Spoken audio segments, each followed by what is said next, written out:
During the course of researching to plan my magazine, I researched highly rated magazines which were similar to the genre I was attempting. It enabled me to discover the most used conventions, how they appealed to target audiences, and how they were developed in order to create an aesthetically pleasing magazine.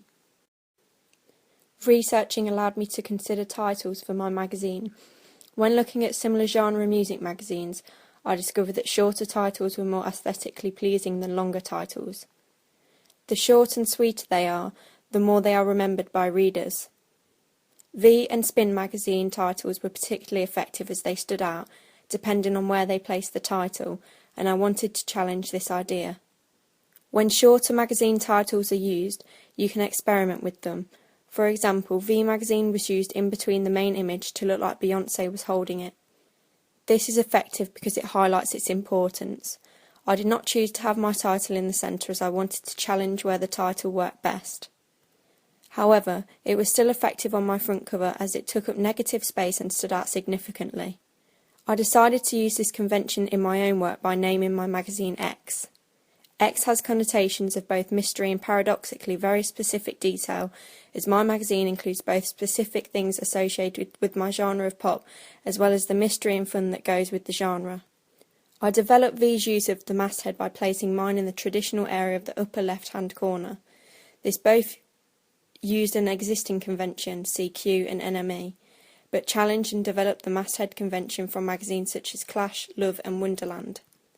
These magazines have a focus on fashion, and this is something I developed in my own magazine, as I wanted to create a stylish and aesthetically pleasing magazine.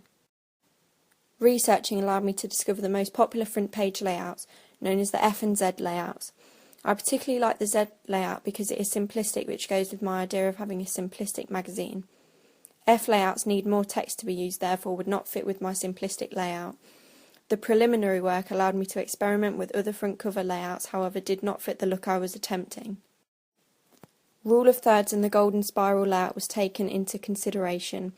Many magazines I researched use rule of thirds, which is why it interested me. Researching this made me think that readers may find this layout more aesthetically pleasing than the golden spiral. I believe the rule of thirds is effective. Although the images may not cover the whole page, it allows mastheads and cover lines to be placed effectively rather than text going over an image. Basing my magazine front cover around these layouts allowed me to create a simplistic and modern magazine cover.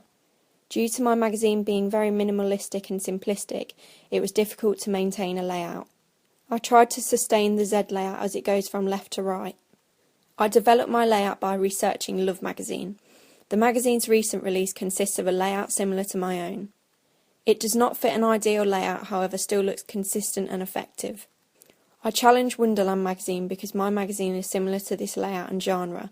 However, my magazines have less text on it to ensure I reach my simplistic theme.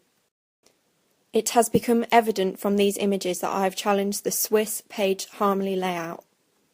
Although some of my features do not fit in the grid box, other features on the pages fit into other areas.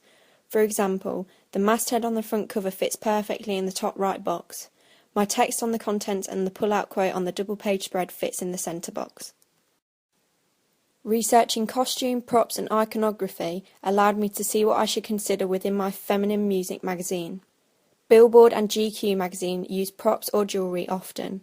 Although this looked effective, I thought it would be too distracting on my own, therefore I did not use these features.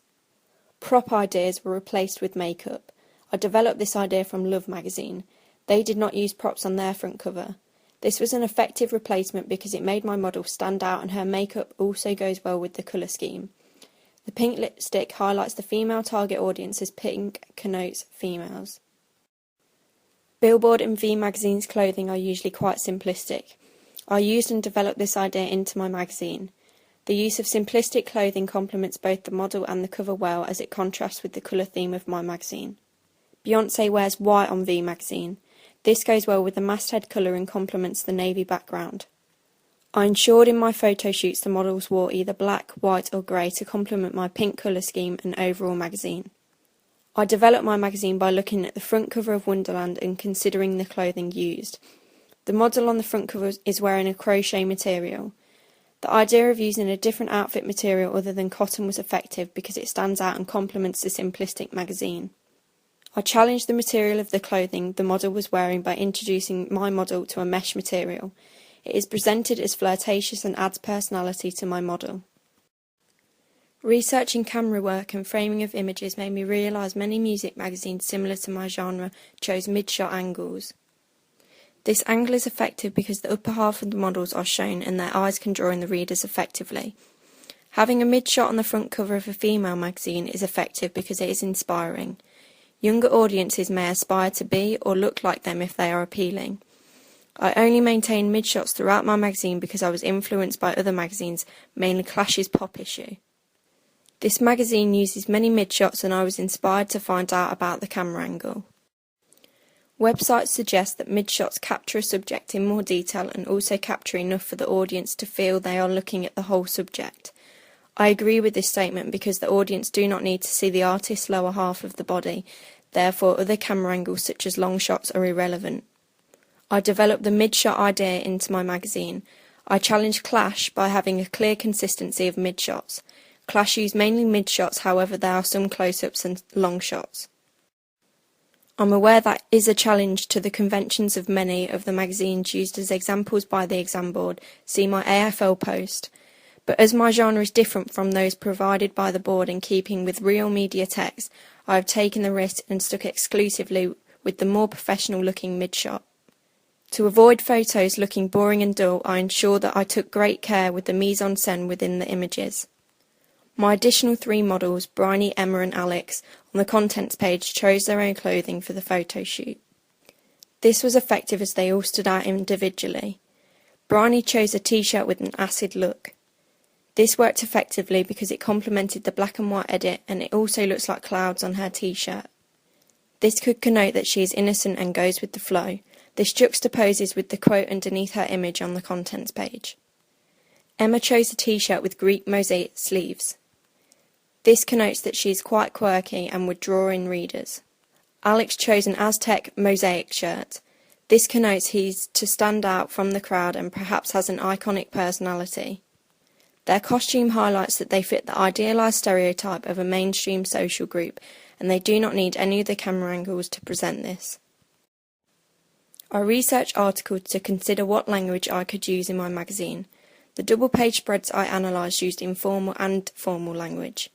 Researching helped me to consider these languages in my magazine and the idea of using them all appealed to me. I used and developed them in my magazine.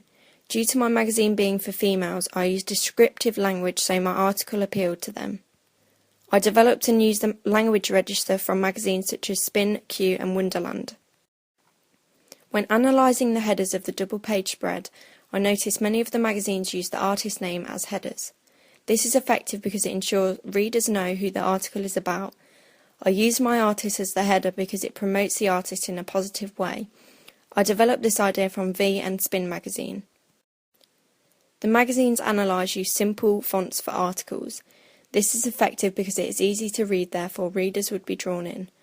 I used the Calibri font as it's simple font and easy to read. For mastheads and the title of the magazine, I used a different font. I wanted the most important pieces of text to stand out. The other fonts give an edge and personality to the magazine. I developed the idea of Q's magazine font as it sustained a simplistic look to the page. However, I did challenge this idea because the font from Q looked old-fashioned and I wanted my magazine to look modern, therefore I used the Calibri font as it is more modern. I maintained the simple, straightforward font. I chose a variety of genre magazines to analyse. Analysing a variety of genres is effective as I could choose the one which appealed to me most. I chose popular music because it appeals to a wider audience rather than just a certain target audience. My magazine suggests a popular music magazine for many reasons. The colour scheme is bright, which connotes loud and well-known music. My font is also large to stand out. Models on the contents page look the part and do not look a part of a specific genre, therefore apply to a wide area of genres. I developed my magazine by viewing similar genres to my own, such as Love and Wonderland magazine. Love has an exaggerated front cover through colour, fonts and mise-en-scène, therefore I believe I challenged this using bright colours and large fonts to maintain the popular music genre.